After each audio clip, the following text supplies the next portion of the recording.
All right, hi everybody. Officially, I wanted to congratulate everybody. I didn't get a chance to meet you in South by Southwest. I hope you all had a good time, those of you who were able to go.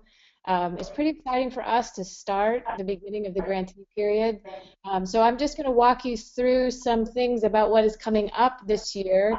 Um, our in particular is to discuss the contract, the fund disbursement, the IRB.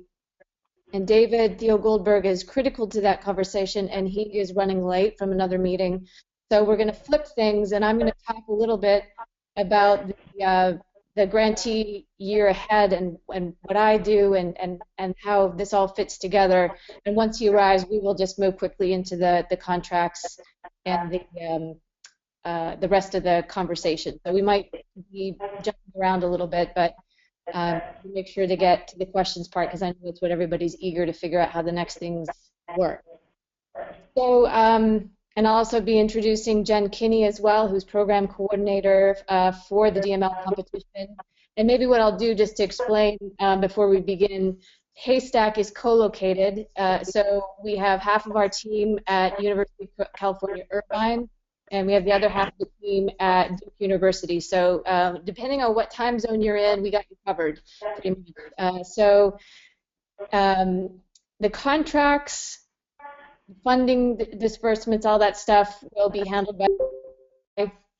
And then Duke, we tend to take care of the Winners Hub, and I'm also located at the Duke side as well. So just looks like David is here, saved by the bell. So David, thank you for joining us. I was just flipping things and doing a little bit of discussion about how the Winners Hub work and stuff like that. So I'm going to pass to you. And everybody, once again, David Theo Goldberg, if you didn't have an opportunity to meet him in South by Southwest, he is the executive director of the UCHRI and the DML Research Hub. And David, do you have audio? Can you hear? I think he's just connecting right now. David, give me a thumbs up once we know you can hear.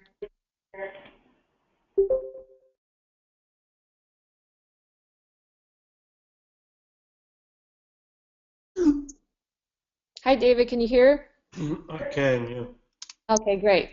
Firefox again. You what? I said Firefox again. Oh, yeah, we have to talk about a browser here. Yeah.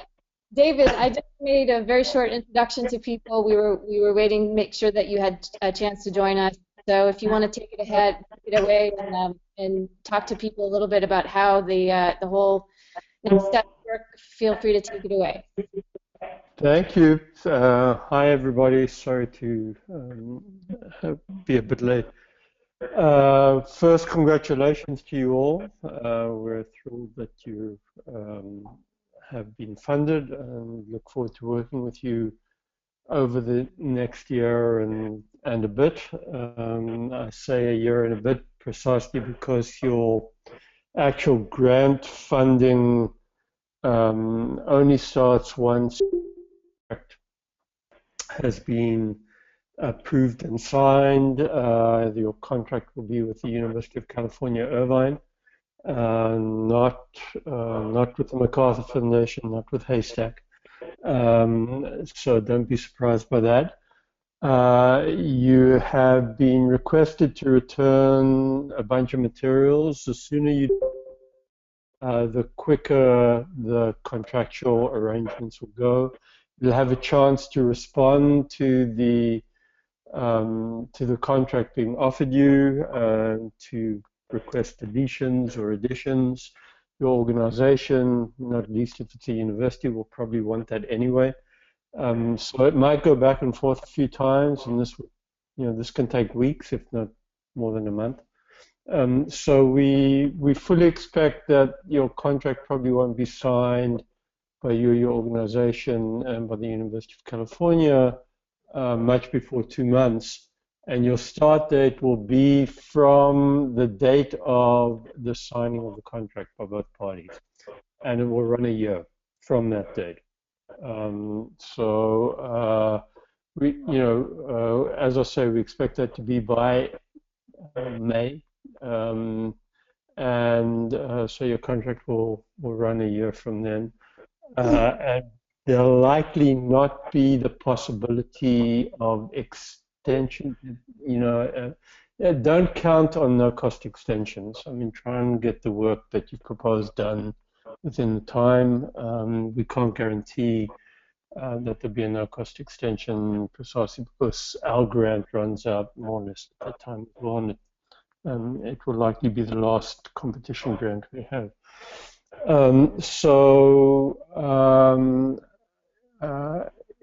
It does depend on we can't urge this enough, it does depend on your being able to respond as quickly as possible to the missives that come from us, the request for information, the completion of the information, and so on.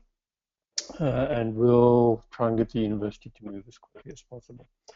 There will be very likely 2 face-to-face meetings through the year, 2 face-to-face workshops, where we'll bring you all into engagement with each other. For the badges competition, some of you may know that we did a kind of studio critique where everybody, about halfway through the year, everybody came and presented what they were doing and where they were at in their design and so forth. We had panels of expert folks come in and spend, an hour and a half at least with each of the project teams, and it was extremely helpful. We might try and do something like that again. But there will be 2 workshop meetings through the year, in a way, by the DML conference this year in LA. We just thinking through whether next year will be in LA too, in San Francisco. It will likely also be on the West Coast, not least because we're trying to avoid Boston weather. That gives you the kind of trajectory of the year that we're looking at.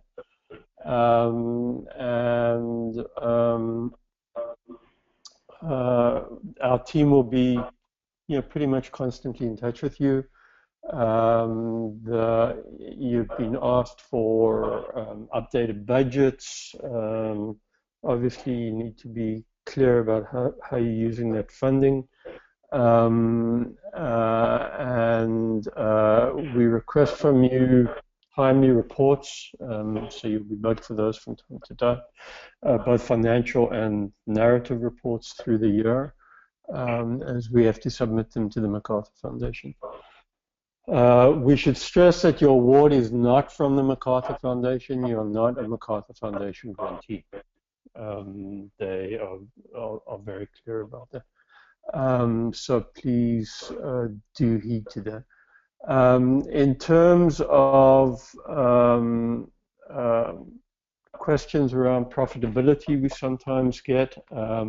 If you are intending a profit-making venture, you need to pay very careful attention to the legal language, both in our FAQs on the website, in the legal terms and conditions, and in your contract.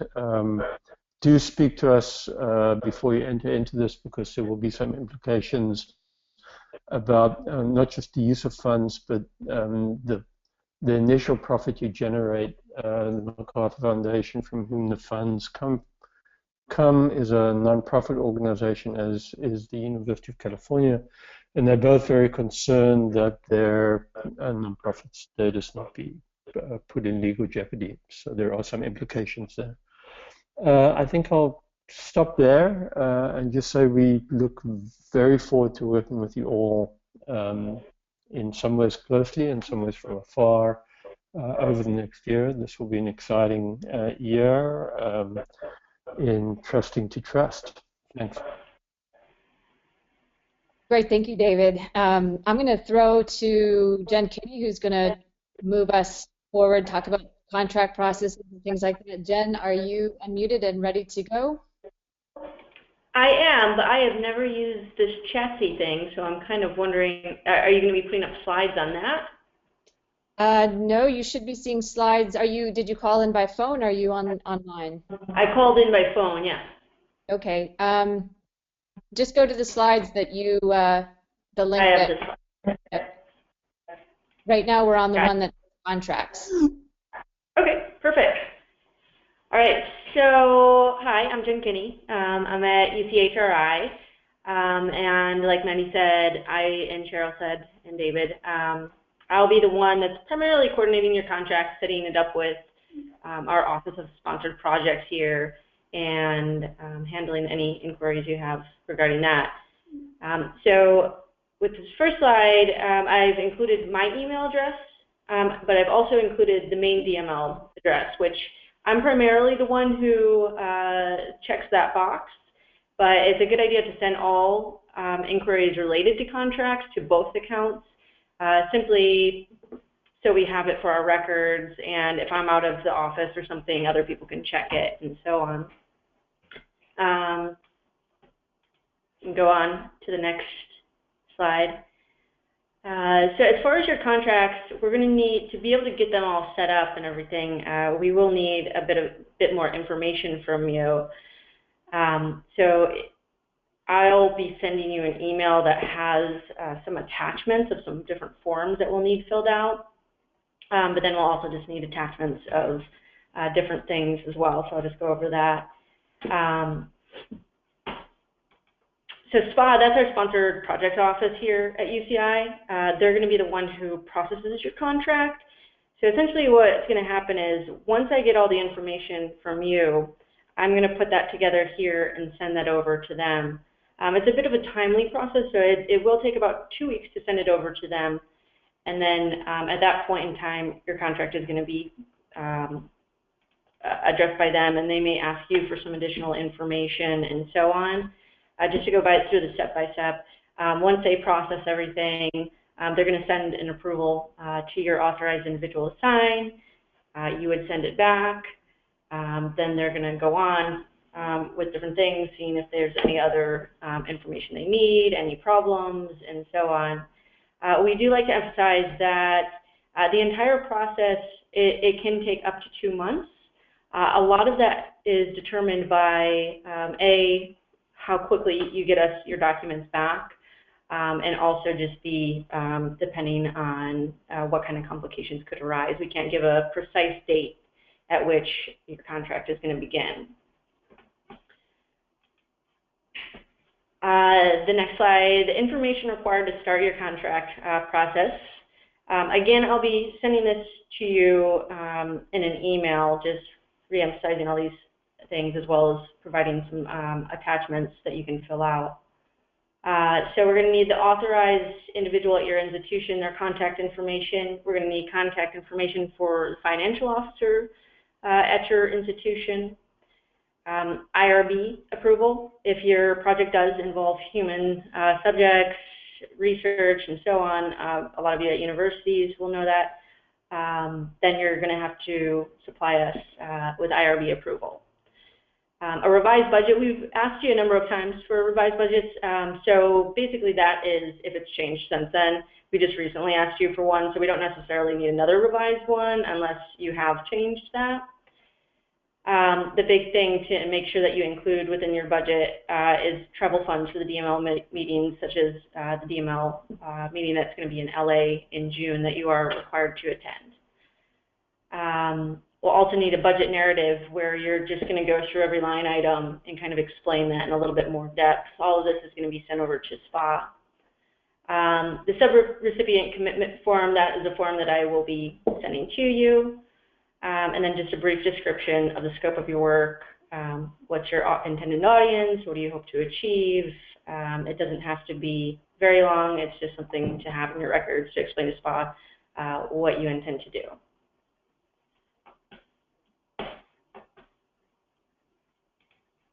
All right, so the next one, Institutional Review Board. Are there any questions as far as IRB out there? if there are any questions as to whether if you're not sure whether your project is going to need IRB approval or not, just get in touch with me and we'll determine that. Jen, we're going to ask some questions that people have sent once you're done, and make sure David's available to answer some of them if you just want to keep going. Okay, sure. That is, let's see, that's the end of my section right there in the slide.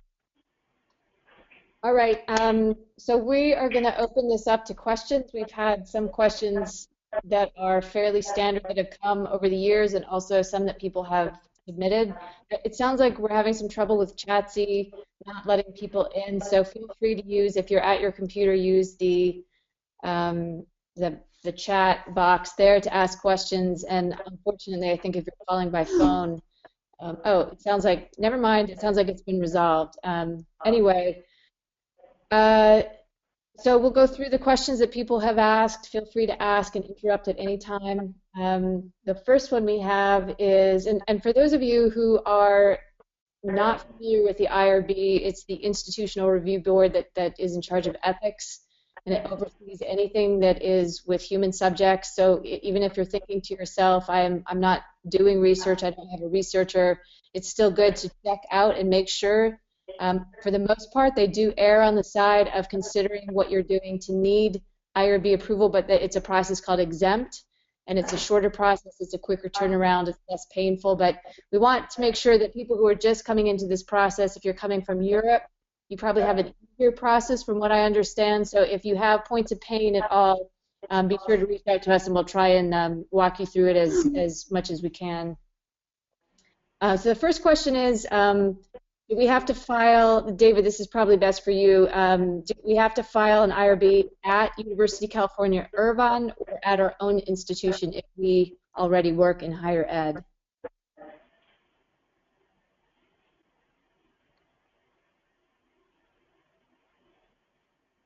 David, do we still have you?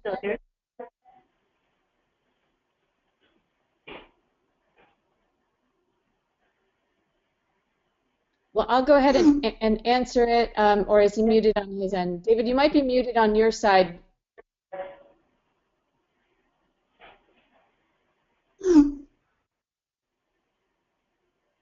Okay, until we can get David on the line, I'll just answer it. If you're at a higher ed institution, you can submit the IRB through your own institution. And if you're collaborating with someone who is at an institution of higher ed, they can submit the IRB on your behalf. I'm just going to emphasize this again. Even if you do not think you need to submit the IRB, we strongly encourage that you go through the process so that you can have the IRB waived, and that letter will help things run smoothly with the contract process. David, correct me if I said anything that wasn't accurate there. I think we're having trouble getting David into the room.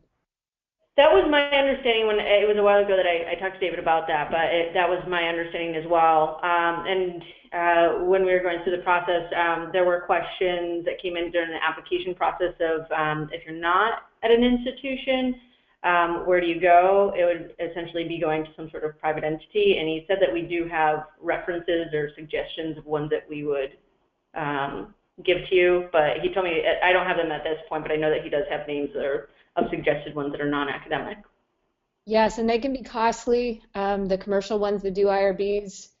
So again, talk to us and we'll try and get you a good list and walk you through that process.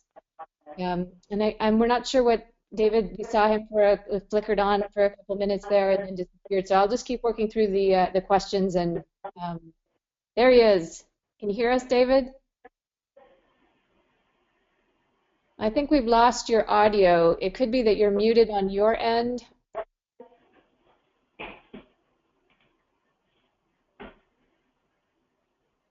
I hope this is nobody's first webinar. This is so much a part of being on a webinar, so I hope everybody has has some experience with these and knows that this seems to go with the territory no matter how many times you test. Well, David, we'll keep moving forward and hope that we can get you in with the audio. Okay. Um, So how do we let you know about our process if we're going through our own higher ed institution? If you could just let Jen Kinney know, just email her and let her know by email that you're doing that through your own institution. That could be part of the requirements when she sends you an email. You could just let her know, we got this for our own institution. The second question is, after that is, once the acceptance package is submitted, and say there is no IRB required. So some of you are out there very optimistic that the IRB won't be required. What's the next step? The next step is to send all materials as requested.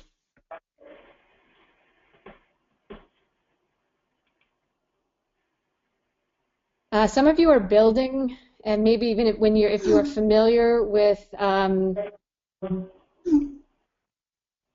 some of you may be familiar with doing research, but maybe this is the first development grant that you've had where you're actually building something. And you might be doing user acceptance testing of your software to determine if the software works as expected and bugs are resolved. And this, you're wondering if it counts as IRB. And both the users involved may be students. And definitely with the IRB, they take students, young kids, much more, they treat that situation much more carefully because it's a more vulnerable dynamic.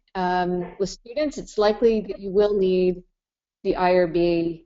You'll need to submit an application to go through what's called non-determination of human subjects research. I know all of this sounds very formidable if you have not done this before, so again, we'll help walk you through this if you need some assistance, particularly if you're in Europe and it's a little bit different. I did see that we just received a question exactly like this from Europe, from Serge.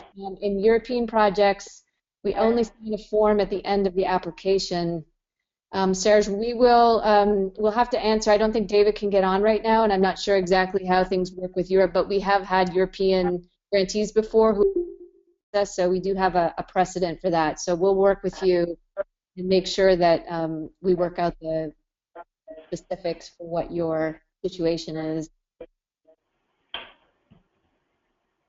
I think David is still having trouble with audio on his side. And I think this question we've already referenced, but I'll mention it again. Are there costs for the IRB if we are not connected to a higher education institution?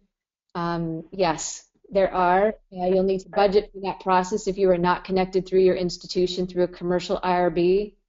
And the name that is recommended here is the Western IRB, WIRB.com is the one that we recommend. That's WIRB.com. And it looks like David just joined again, so I'm going to try again. David, are you able to hear us? I can, yes. Oh, great. Well, I hope everything that I've answered has been accurate. It has. What I've heard of it, I had to log out to get back in. I'm not going to mute, so you might hear a bit of clicking in the background. Okay. The one question that did come in from Serge, who is based in Europe, is, let me just read it again. In European projects, we only sign a form at the end of the application. Do you want to address any differences there might be with European institutions? For IRB or for what? For IRB, if they are filling out an IRB. Yeah, no, they're going to have to meet the specifications of the University of California, which in order to release the funds will require an IRB if there are human subjects involved. Which I believe all of our projects have. So that they, in that particular case, they will need to engage a commercial IRB. The university won't release the funding. Indeed, might not even have the contract signed, but certainly won't release the funding without an IRB in that case. They might release funds to that portion of the project that doesn't involve human subject related work. But the human subject related work will not be funded until the IRB is completed. So Serge, if you have specific questions about that, feel free to set up a time to talk to us, and we'll see if we can't resolve that for you. We'll make sure that you have what you need. It's about, a US-based commercial IRB is about $2,000 in total. Um, uh, so, you might have to budget that if you don't have other access.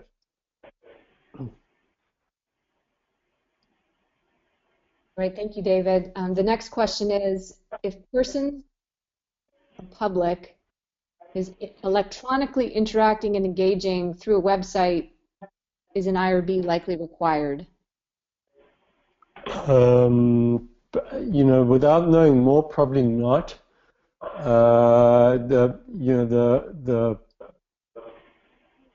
The criteria for whether an IRB would be involved is whether you're putting anybody's lives, physically and maybe psychologically at risk. So, playing a game or engaging a website would likely not require an IRB. I mean, if there's no permissions involved in relation to the people, if you're not collecting data from them, and so on, if you're not interviewing them, less likely. You might want to send us a note to say what it is that you're imagining, and we can run it by the IRB panel here.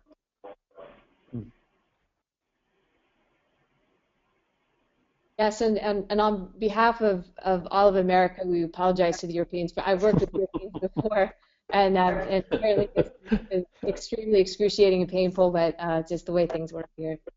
Well, it can be. I mean, I think, as you indicated earlier, if it's not a very intrusive human subject-related work, the IRB process can be expedited. Yes, and the exempt process is not terribly painful. Right. And we have a message from Jackie. David, earlier you mentioned the two face-to-face meetings, and I think this is a question probably a lot of the grantees have. Should they include in their budget both the June LA meeting as well as an additional meeting? You might want to include the LA meeting and one additional meeting. To be safe, we will cover the costs of a limited number of people from each project to come to the standalone workshops. Yeah, I believe at least one person must attend. Is that right, David? Yes. And a maximum of two. Yes. Can be budgeted out of your budget. Right. Exactly. Okay, so minimum of one must attend and a maximum of two can be covered by DML costs. And obviously we'll try to calendar it at optimal availability for everybody. So we'll probably, when we get round to determining periods of meetings, we'll send out a doodle poll just to make sure that this is doable. So that is all of the questions I have for the IRB. We do have some more questions about reimbursement. So we'll shift over to that, and either David or Jen, whoever. Fire away. I'm sorry, we just got one question. I don't want to move on. Just one more question about Serge has a conference in Barcelona that ends June 10th. Okay, so I can answer this. We have not. When we have the details about the workshop that we're having at DML, we'll be in touch with people. It'll be on the first day of the conference, which is the 11th. Yes, and Serge is asking about is it a problem the 11th in the afternoon, and that level of detail. We will have to send you that once we have that nailed down. So if we're ready to move on to reimbursements, David, this first question is there a preferred way of tracking reimbursement? Are there any special requirements for documentation that people should be thinking about? You want to obviously document all your expenditures. If you are paying somebody, you need an invoice and or receipt. You will invoice us for the work you do, and we will pay out quarterly on the submission of those invoices. And is there an expense report template or any quarterly report template that people? We could provide a generic one. You might have to customize it for your own purpose. The next question is, are the limits standard to University of California travel protocols? There are. You mean in terms of what you can pay for? No first class travel. If you get upgraded, that's fine, but you can't presumptively just think that you're traveling first class on this ground. There are limits to food expenditures and so on. We could send out, I think it would be easier just to send out the sort of general outline of those things. I think only staff can travel first class. I think I remember. So Serge, so what about timesheets? Are those required? No, definitively not. We have enough of that internally. Certainly don't want to. Serge is learning about our IRB process and assuming that everything is going to be painful. So Serge, no, you won't need to submit timesheets. No. We also have a budget. We're academics. We're up all day and night. So. The budget question next is, can you let us know what face-to-face meetings? Oh, we have already covered that one. And then the next is, can you clarify what is meant by up to 25% reimbursed expenses? Is this a part of the budget? What's included and what is excluded? I'm not sure what's being asked. Can you clarify? I think the 25%. Oh, wait a second. I'm getting a. Okay, we decided that doesn't make sense. The other part of my team is telling me it does make sense. And then there's a clarifying question. We are invoicing pre-quarter or post-quarter? You could, from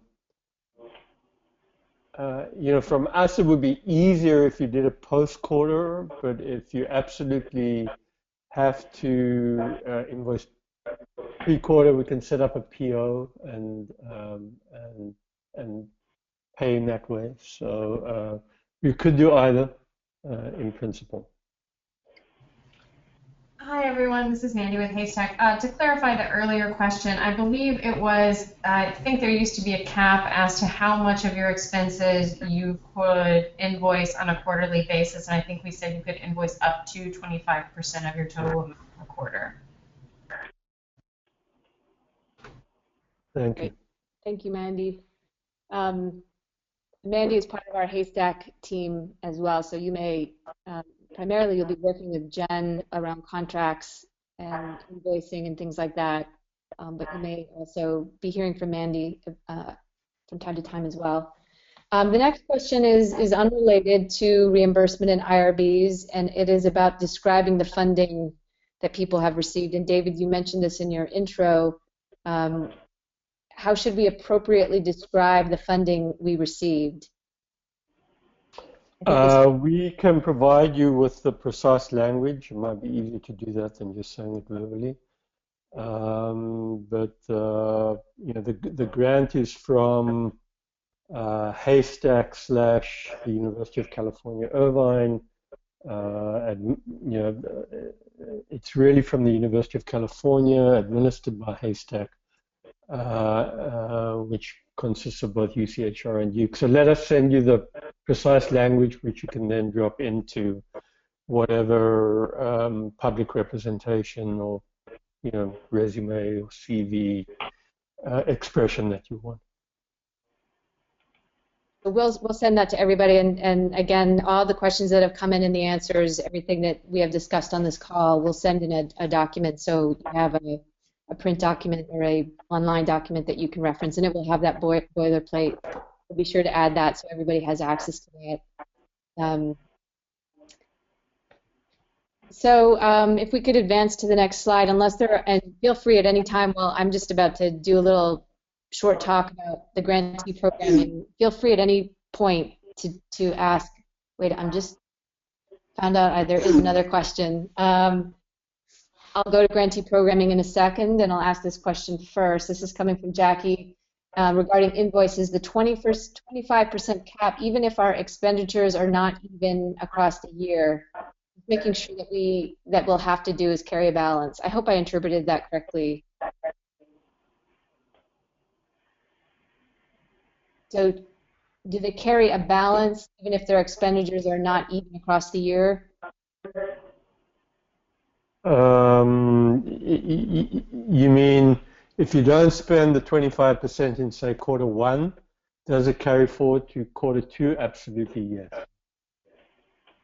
Jackie, feel free to clarify if I misinterpreted your question.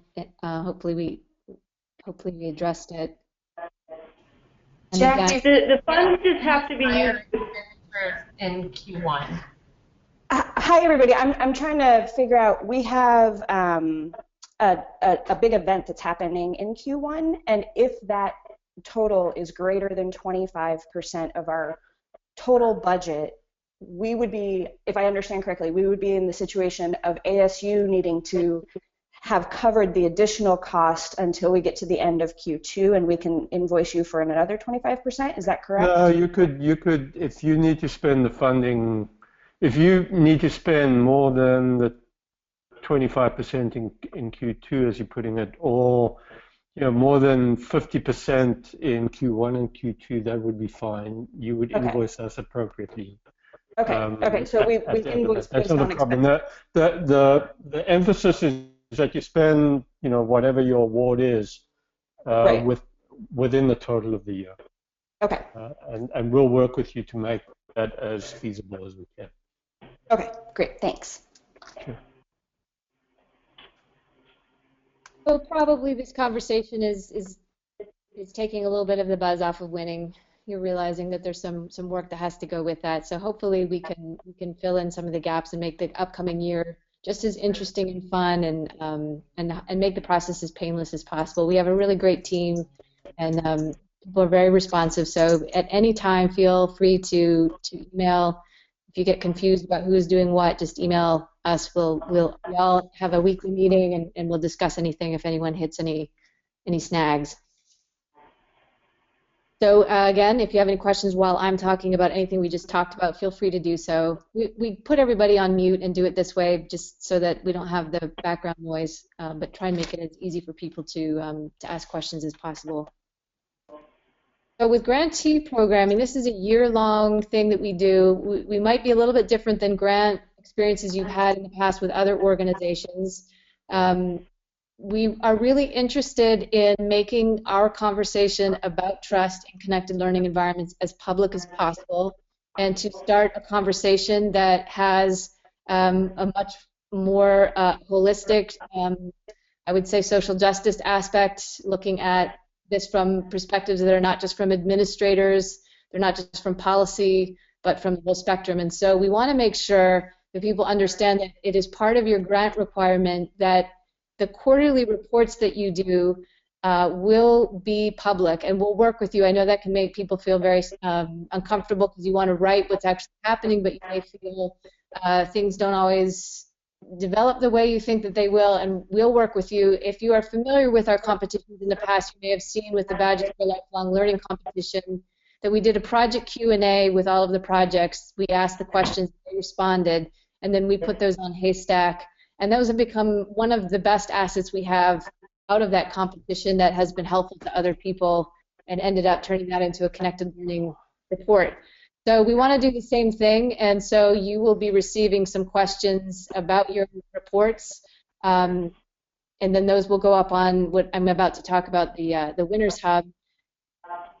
So watch for that. That's going to come your way, and some of it might not necessarily apply to your project. You don't have to answer all of the questions. It's just something that we want to do to make sure that this conversation really takes off with people because we think it's so critically important. The next thing that I wanted to mention is that next week I will be sending you a survey. In years past, we have gotten great feedback from our grantees about the process that we do. We know that we have, as an organization, a little bit more pull sometimes with special names that we can bring in and have conversations with. We did this in the last competition. If you followed badges as well, we did this by bringing in people to talk about system design and motivation and things like that. So we will do that this year. We want to tailor it specifically to the topics that you feel are most important, and they can be very pragmatic as well. A lot of our grantees had some struggles, especially people who are sort of new to development type grants with scoping and scaling and project management and things like that. Also, the ever-present thing that everybody wants is sustainability of their projects, which requires thinking about funding. So we're happy to bring in special guests and to do webinars similar to this. We can have these synchronous experiences that we then archive so other people can watch asynchronously. And sort of to fill that beginning out, I will be reaching out to each of your projects and doing what we call deep dive to make sure that I understand what your project is doing, what your needs are, anything that has come up since watching this webinar, following this webinar. So at the very beginning, there's probably going to be a little bit more activity, and then we'll leave you alone for a while while we go and sort out the programming and figure out the workshop topics based on the feedback I get from you. So it's definitely one of those things. I'm going to sound like a teacher for saying this, but the more you put into this process, the more you're going to get out. And so I just also want to say a couple things about the Winners Hub is a space on Haystack where all of our past winners have displayed their projects. So you may have already seen in my email about this webinar that I need to know who your collaborators are that are going to be part of your groups on Haystack. And we'll have a webinar where we'll talk about how Haystack works, how to get in there. We've used it before for our face-to-face events with wikis. So it will likely become a bigger part of the process as we go along. But right now we need logos that you want displayed to reflect your project. And we also need to know who is going to, I'm using bunny quotes, who's going to be the owner of the group. And that just is a way for us to set up the group. We need to know who is designated as the owner, but you can share permissions so that everybody has the same administrative rights in that group. So I'm going to pester you. You'll get some follow-up emails from me about that information if you haven't reached out already, and I know most of you have, so thank you for doing that. And then the last piece is I need to know who needs to be on the listserv, and I promise you, as somebody who feels very strongly about not being on listservs that are high volume, we only use them for announcements. It's just a broadcast email. Sometimes we use it after the competition grant has ended, just to let you know about other funding opportunities and things like that. But it's really just for this grant period. It's just an easy way so that I don't have to blank copy everybody every time that I reach out to you and make sure that I get everybody each time. And it also allows you to unsubscribe if somebody leaves your organization or works on another project. So those are probably the most important pieces. I'm trying very hard to keep this under 50 minutes. So I've got 3 more minutes just to point you to some resources so that you understand how you're connected to the rest of the DML and the connected learning community. Of course, DML Comp and Haystack is our Twitter handle. DML Trust hashtag is our way of sort of having a conversation about this on Twitter. You can go take a look at the Winners Hub right now. We don't have the Trust Challenge one fully set up yet. And then on Facebook, LinkedIn, and there you see the dangling bullet of me trying to get up our Google Plus and failing at that. I forgot to add that, but we do have a Google Plus as well. And on the next slide are resources. The DML Research Hub and DMLcentral.net has excellent intellectual framing of a lot of the issues that we're very interested in. I think we're going to see more about trust. And we'll also, if we feel like we've got some really high quality content, we can do special guest bloggers for DML Central, which is nice. I think some of the researchers and scholars, it's something that I think you can even add to your CV. under blogs if you do that on your CV. Connected Learning TV is a great resource. The DML Hub listserv you can subscribe to. I think that's one of the most important ones in our community to make sure that you subscribe to get a better understanding of connected learning and DML and what other people are doing in this area, to understand some of the research behind what connected learning is and other parts of the community. And their Twitter handle is DML Central. And I didn't include here, but Connected Learning also, at Connected Learning is also Twitter. So that's it for me. Coming in at 1 minute under the 50-minute mark. If anybody has any other questions, feel free to email any of us. I definitely make sure that we talk about any questions that come up in our weekly meetings and try and get things taken care of right away. We will follow up with a document that has all the questions and answers, and Jen will be in touch with all the requirements that you need for the contracts, and hopefully we'll see the money turn around and you can start getting to work on your projects as soon as possible. I don't see any new questions, so I'm going to say thank you to everybody. I really appreciate taking 50 minutes out of your busy Friday and joining us, and feel free to send any questions. Have a great weekend.